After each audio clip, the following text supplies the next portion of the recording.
Well, hey there, Dirt Crew. Today we're reviewing Ray's Indoor Bike Park in Cleveland, Ohio. The best way I could possibly introduce this place is in the words of the creator himself, Ray. Back in a cold, wet, and nasty Thanksgiving weekend in 1996, Ray had a crazy dream. Let's get an old factory building and build an indoor mountain bike paradise. And a paradise it is. From the profile room with kids a third of my age sending massive 30-foot span jumps to a variety of beginner and training rooms, this place truly has it all. Now, one thing I will say is Ray's has done an excellent job of revamping their image to cater to all skill levels.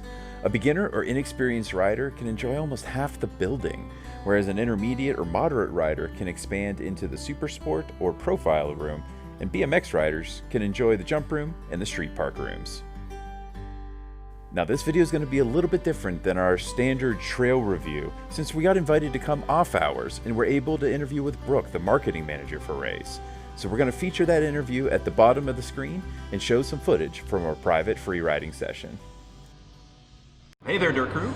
Today we are at Ray's Indoor Mountain Bike Park. We're very lucky to be able to speak with Brooke, who is the marketing manager of Ray's. And how long have you been in that role, Brooke? I've actually only been here for about a year. Awesome. But I've been riding here for a few years, so I'm pretty familiar with the park and the history and what we've got going on. Awesome. So you already had the passion, now you got the profession. Right. We're very lucky because we reached out to Brooke because we were trying to connect with, local facilities and, mountain bike adjacent groups to try to understand, what all is out there, especially for your brand new riders or your newer riders that are looking to expand. And we got very lucky that Brooke invited us actually a couple of hours before they even opened, which is the only reason we're not wearing masks at the moment. We're the only people in the building. But we got the opportunity to sit down, have a little bit of a conversation, ultimately ride some of the features here and show you what's available. But ultimately, what is Ray's doing to make it a safe and approachable entertainment venue, especially as we look forward into the next couple of months. We're going to get into the winter. A lot of the trails are going to be closed. And this is going to be your best option. So what are they doing to make sure that it's safe and approachable, again, especially for your new riders? So thanks again for making the time, Brooke. I know you had a lot going on this week, so getting us in there is really appreciated. Absolutely. So I guess to get us started, give us just a brief history of how this place came to be and how it's changed over the last couple of years. Yeah, so Ray's was created in 2004 by Ray, the guy, the man, the myth, the legend. So Ray Petro found mountain biking early on, way beyond 2004, but he found mountain biking and realized that, where he lived in Cleveland, Ohio, wasn't the best place to be an avid mountain biker, especially in the harsh winters that we have here in Cleveland. Yeah. So he was just like, hey, I really want to build a place where I can ride mountain bikes and, my friends can ride mountain bikes and we can just enjoy biking and not let the harsh winters of Cleveland keep us from that passion that we have. Yeah. And then, from then, it's crazy if you see the pictures of the park on the walls and it just started out as a much smaller space in this building that we occupy now. Smaller features and fewer features, and now throughout the years we've occupied more space in this industrial park, as you would call it, and it's just grown both in the variety of what Ray's has to offer, so the types of riding, whether it's more BMX oriented or mountain biking oriented, and just the variety of features that accommodate from the beginner to the advanced rider. So it's really just built up the breadth and depth of what we have to offer. Yeah. And I think a lot of the online presence, a lot of the videos that are already out there, they show these advanced or professional riders kind of making the pilgrimage to Ray's, right. And they're just shredding it, right? But what about for that person they haven't been on a bike in years, but they want to go out and be active? What does Ray's have to offer for them? So the cool thing about Ray's is that there's anything from if you're able to ride your bike on a sidewalk to whether, like you mentioned, you're that professional rider who's traveling and making that pilgrimage here to experience some of that more professional level riding. So that's one thing that we always really like to emphasize is that anyone can come here as long as they're not on training wheels or a strider bike. They can come here and ride on, we've got a flat ground room in the back in our beginner section that just has some trails painted on it. Yeah. And then we've got a more like beginner intermediate room, we call it the big intermediate room now. Oh. That's got some features that, you know, you're just a step up from that maybe, you know, like Yeah. flat ground's kind of, you're a little over it. You're like, I'm ready to adventure, but I'm not quite ready for a jump or a drop yet. Right. So we've just got everything from beginner to professional level, and that's what I like to tell people who are a little bit hesitant to come try it out. It's Yeah. like, hey, we'd love to have you out just to see what you think. We've got a little bit for everybody. That's awesome. And, you know, having rode here, you know, I've had an annual subscription here. It's definitely a place that I come to test and push myself, right? But the flip side of that is, and I don't know if you're on, like, for example, the CAMBA, Cleveland Area Metro Mountain Bike Association, there's often a question of what is Rays? Or, you know, I heard that Rays only has, and I quote, insanely dangerous wooden features. Right. You know, what do you say to that person to reassure them or to assuage them that, yeah, there's some great wooden features here, but you should ride at your skill level. Right.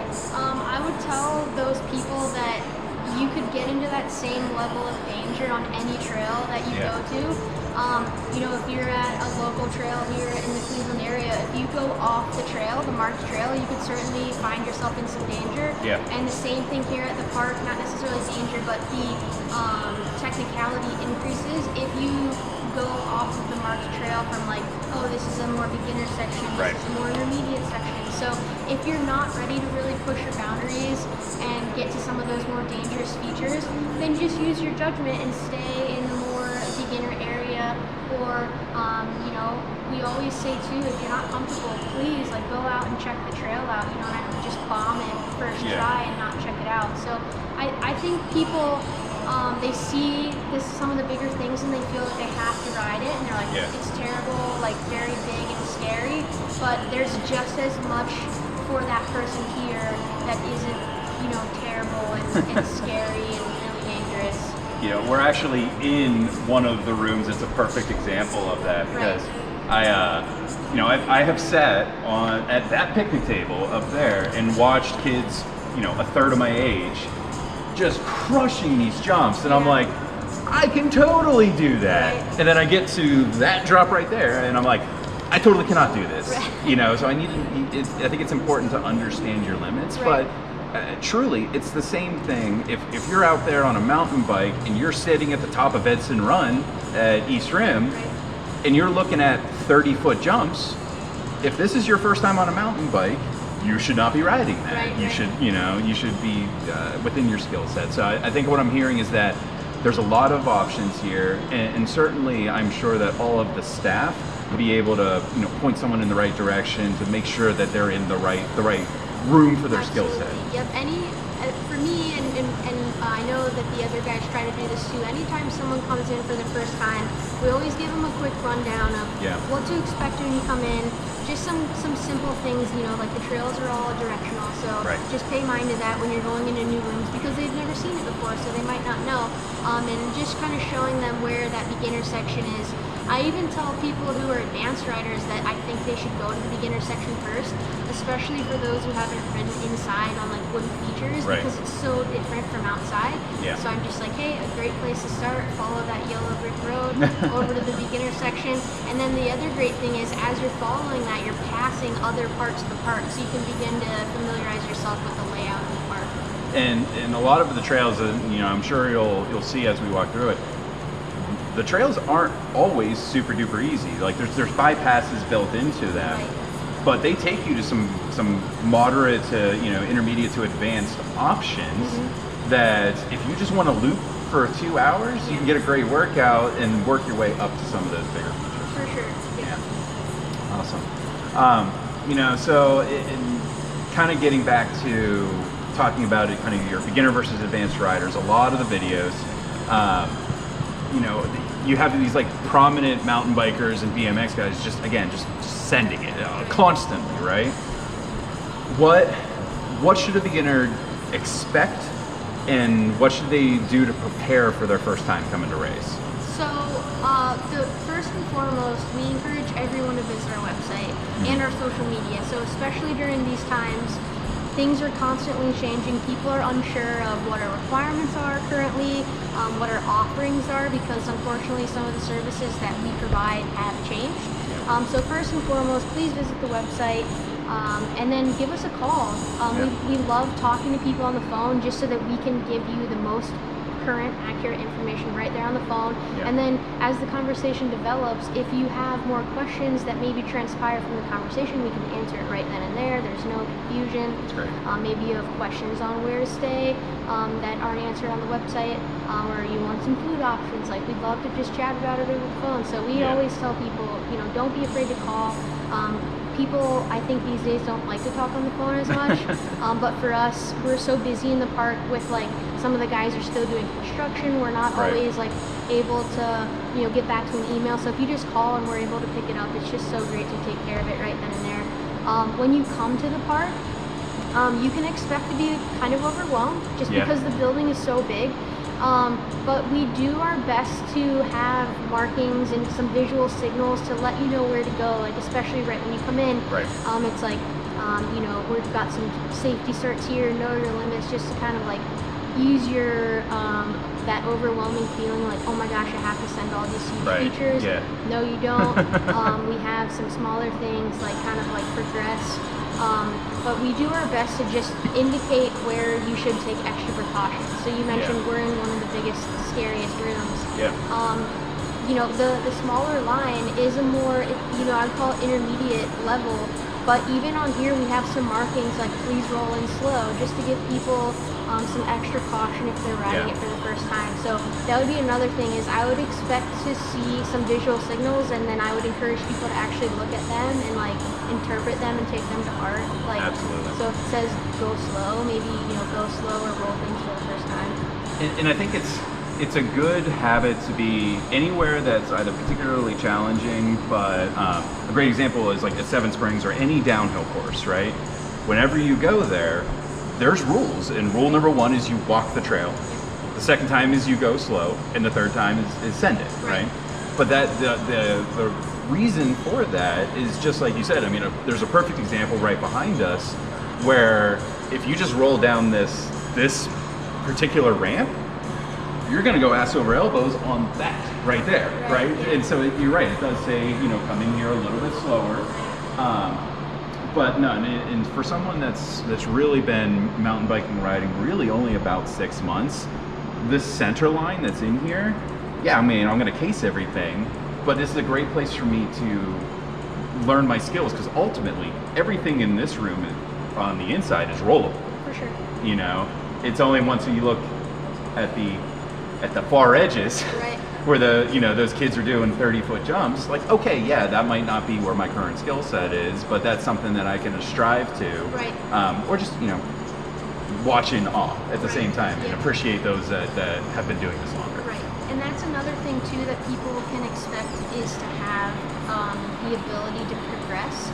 So even just this year, the guys had a little extra time to build us, and they put in a whole new jump line. So I'm very excited for that, actually. So Jeff and Paul are some of our builders, and they do an outstanding job of just kind of identifying, maybe, I don't even want to say gaps, but where there are some areas of opportunity. So we put in a new jump line that's really a bridge between the micro rhythm that we had and then this first line in profile world. And now it's like there's this perfect stepping stone for the intermediate jumper who's like not quite ready to come here, but they want a little bit more than what the micro rhythm can offer. So we really try to look at, whether it's BMX or mountain biking, and there's different disciplines within that. So you're looking at like your skinnies and your drops or your jumping. How can you progress through that here at the park? And that's a great point, because I always get, I get a cross country bike whenever I come here, and Ray's has bikes for rental. It's best to call ahead and reserve them, right? Because there's limited availability. But I always get a cross country bike because I want to focus on a lot of the technical features, on some of the the drops and the rocks and the things like that, because those skills directly translate to mountain biking. But you can come get small BMX bike and focus on nothing but jumping in the kink BMX room and things like that. It depends on what you want to work on. Right. And I know this question's always challenging for some because they're like your children. But what is your favorite part of the park, and where do you spend your time when you ride here? That's a tough question. Right? For me personally, I think the room that we're in is probably my favorite room. A close second would be the jumps on the green trail, Okay. like the XC loop. Yeah. So right after you've got like the treehouse Have to up drop top, down you in, drop yeah. in, you've got like 5 consecutive, just like super nice floaty tables. Yeah. And then even in here, you can ride the big line, you can ride the middle line, you can like just ride them better or try little tricks or whatever. So for me personally, those are my favorite rooms. As I'm getting more into competing, I'm starting to dabble in kind of like the foam pit stuff. Okay. But like not Bring your own bike for foam yeah, pit. bring your own bike for the foam pit and the resi. But yeah, so it's just for me, like you can have endless fun on the jumps. Like they just flow so good. The guys do such a good job making sure that you just have so much fun. And there's always people in here too. Like that's another thing. Like some people don't like that. It's intimidating. But like I don't like being in a room by myself. I get a little nervous. You don't want the sound of crashing just echoing off the walls. Yeah, right. I hear you. I like that there's usually people in here. Good friends are usually riding in here. It's not hard to find someone to ride with. So this question is clearly not an issue for me because I mean we all know I'm great. But what about if you have a rider that is riding that green line and always comes up like 3 feet short of the ends of those tabletops and they just case the shit out of them? Like, how can they get better? How can they clear those tabletops? So it's hard to answer that because there's so much that goes into jumping. So there's like maybe the technique of jumping is in question, I guess you could say. Sure. But just from the park's perspective, those are pretty big tables. So I would recommend maybe like scaling it back a little bit and saying, okay, well, know your skill set. Right. Maybe work on clearing the first 3 tables in Profile World. Right. And then maybe work on clearing the main table in the expert line. And then once you really feel comfortable on those, you're like, all right, I'm really going to intentionally try to clear those jumps in the green line. Yeah, I think so much of it is it's just as much mental as physical, right? For like sure. if you're coming down out of the treehouse and you're not just pumping Yeah, I was it gonna say you're going fast. and you're breaking it all, you're not going to clear it even with the perfect technique. Right. Similarly, you can have all the speed in the world, but if you just kind of limp over it, Right. you're going to end up 3 to 4 feet shallow every time. So that's a good point. I would focus on the mental and the ability like at the same time. So it's like if you've stomped all the ability steps leading up, but you're not like mentally, like you're not off the brakes, pumping hard, being aggressive, then you've got to work on both. Always great information. So again, leads me to my next question. What is a mistake that you see happening a lot? Like what is the most common issues that you run into as an employee with either people riding or their ability to ride or things like that? I think mostly it's what you said about like knowing your limits. We get people that I think they're just so excited to be here and they're just like, oh my gosh, like I'm just gonna go like bomb the hardest thing. And maybe they have the ability, but maybe they're not warmed up, or it's just like, it's just a little bit of that. But then the other thing that I think I notice a lot is like the more beginner riders, or even it can happen to anyone, like there's so much going on that like say that treehouse example, like people are nervous to hit the wall. So like when they come down, they stare at the wall and then they hit the wall. So like, I think one thing I notice a lot is like people are nervous because they're indoors, so they fixate on things that they don't want to run into, and then they end up like maybe running into them. Even though you have the same likelihood to do that outdoors, you just feel like you're in such a bigger space. Claustrophobic. Yeah, but I mean, think about the local trails. Like even at Eastern, there's a few sections on the Lamb Loop that like you're dodging in between trees. But I think that would be one of the more common things I see is just that people are just really nervous. So they're just riding a little bit more tense, I think, than what they need to be. So once people really relax and get comfortable, I think it gets a lot better. Yeah, and I myself am very guilty of dead sailoring. Yeah. So for anyone who doesn't know, that whenever you go off the jump, you grip the handlebars as hard as you can, you lock yourself out, and you just kind of arc the whole way. And what ends up happening is you end up nose bombing directly into the ground, right? So it's being loose, it's having those proper pumps in the meantime. But I mean, I think she really hit it on top of the head. It's knowing and being confident going into a jump that you are able to handle it, and you're not just stepping up to the point of failure. So we heard a little bit about what your preferred room is, or where you would spend your most time. What do you think is the most popular room overall for all riders? That's really tough because we have such a variety of riders that come here to the park, and it's not really like, it's not like a large, it's really across the board. So we've got the people that come in who aren't really avid bikers, they're just looking for maybe like a weekend tourist activity. They're really going to gravitate to that intermediate room, the beginner area, maybe dabble a little bit in the sport course. So I think, honestly, I think the sport course is really popular because it's got the micro rhythm for the intermediate jumpers, and it's got the more like intermediate to technical mountain bike terrain. Then you've got the more BMX side, so they've got the King Park, they've got the grinder or street room, they've got the foam pit and resi, they've got this park, this room in here, and then you've got kind of your more advanced mountain bike riders.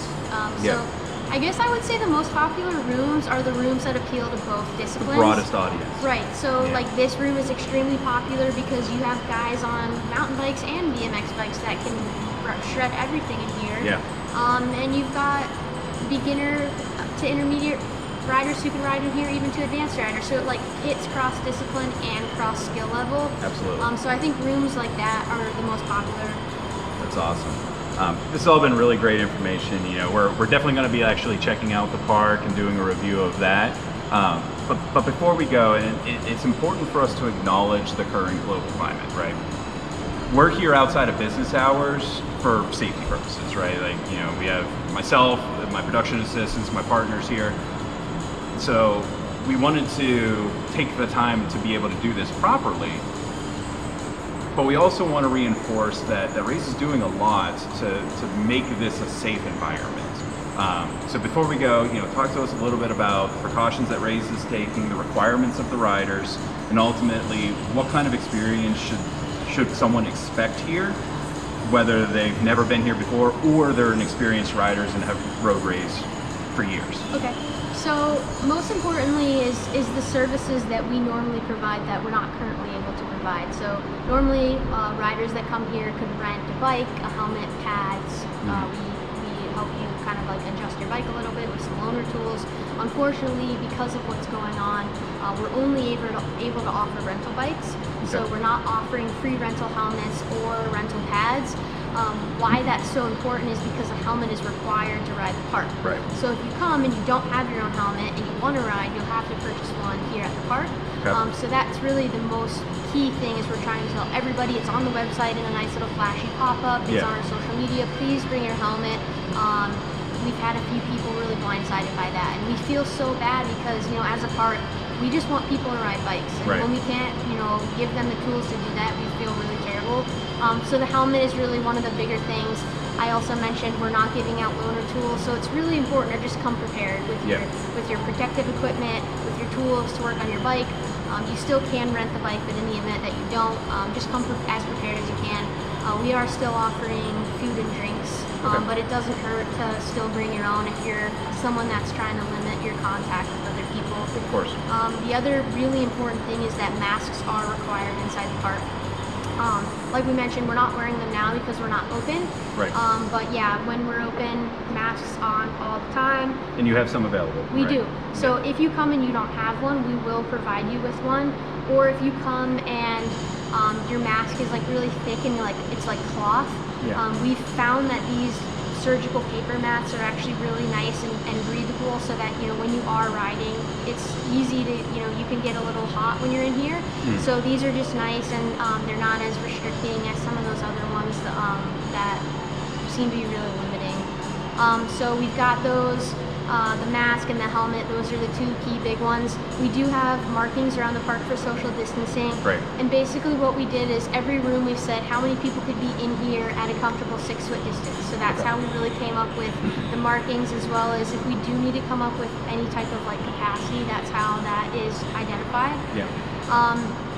We really just, we're always clean the facility, but we're just making sure that we're continuing to do that. We'll do it multiple times throughout the day, just to make sure that everything is really nice and clean.